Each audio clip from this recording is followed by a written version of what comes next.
नमस्कार, मैं आलोक वर्मा हाजिर हूं एक और खास मुद्दे के साथ। यह मुद्दा बांग्लादेश से जुड़ा हुआ है।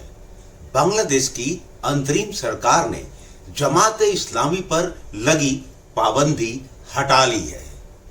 जमात इस्लामी के छात्र संगठन इस्लामी छात्र शिविर और उसके अन्य संगठनों पर भी लगी पाबंदी हटा दी गई है।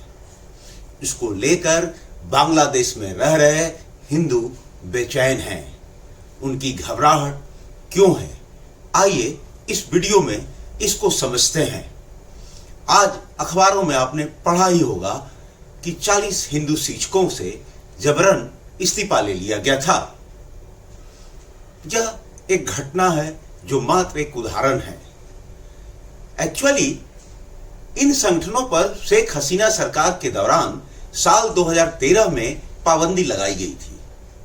पिछले साल बांग्लादेश के सुप्रीम कोर्ट ने जमात के चुनाव लड़ने पर भी प्रतिबंध लगा दिया था।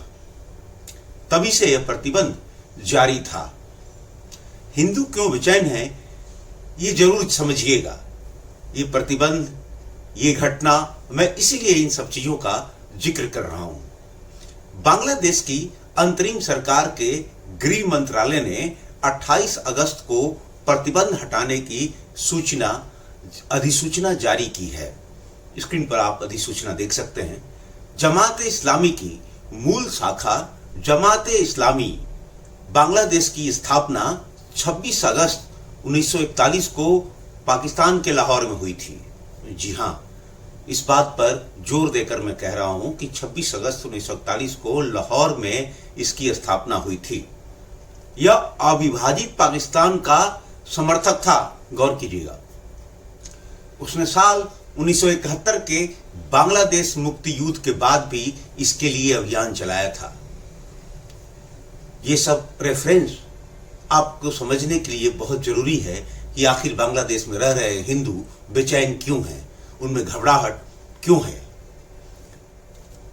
अभी जब बांग्लादेश में जमात इस्लामी से प्रतिबंध हटा तो शफीकुर रहमान ने कहा कि जब भी बांग्लादेश में चुनाव होंगे जमात इस्लामी उनमें भाग लेगी। पूरी बात समझने के लिए जमात की कुछ बातों को जानना जरूरी है। यही बात इस वीडियो में मैं आपको बताना चाहता हूं।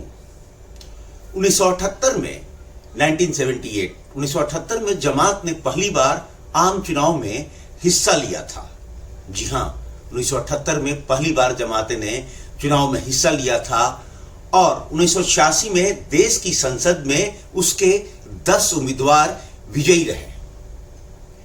साल 2001 में पार्टी ने संसद में 18 सीटें हासिल की और 3 अन्य दलों के साथ गठबंधन भी किया।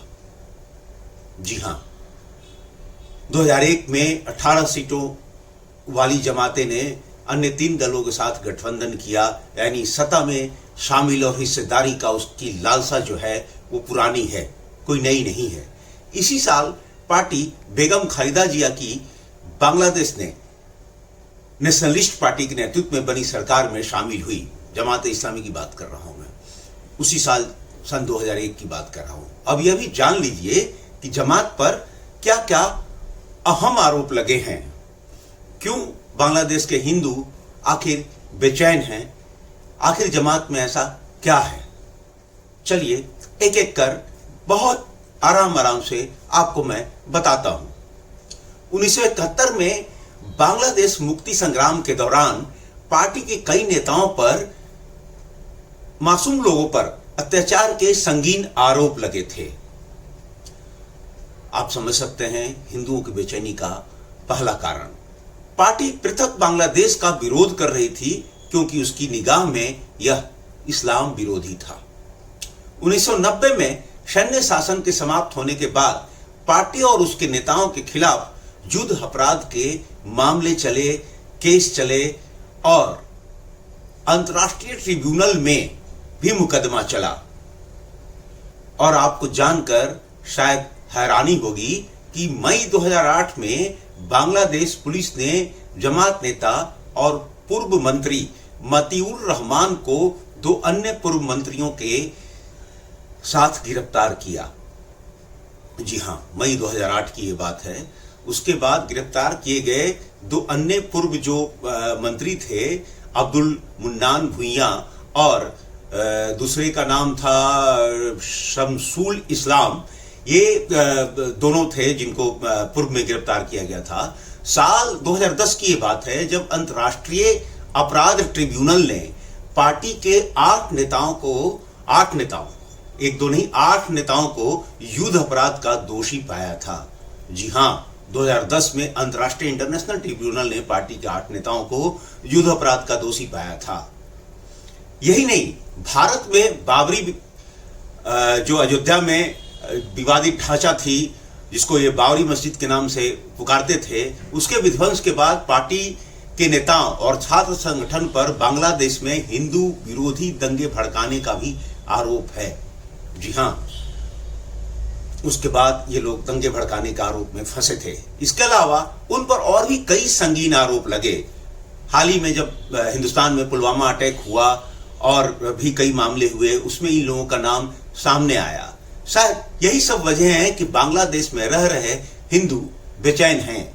हालांकि मोदी सरकार की नजर हर हालत पर है और समय समय पर सरकार ने अपनी प्रतिक्रिया दी भी है, लेकिन बांग्लादेश में जिस तरह के हालात हैं, जिस तरह की घटनाएं हो रही हैं, उसमें वहां के अल्पसंख्यक हिंदुओं को बेचैन होना या घबराना शायद कहीं जायज ही लगता है। अगली बार फिर किसी मुद्दे के साथ हाजिर होऊंगा। तब तक के लिए नमस्कार। हाँ, इस चैनल को सब्सक्राइब करना मत भूलिएगा और वीडियो को जरूर लाइक कीजिएगा।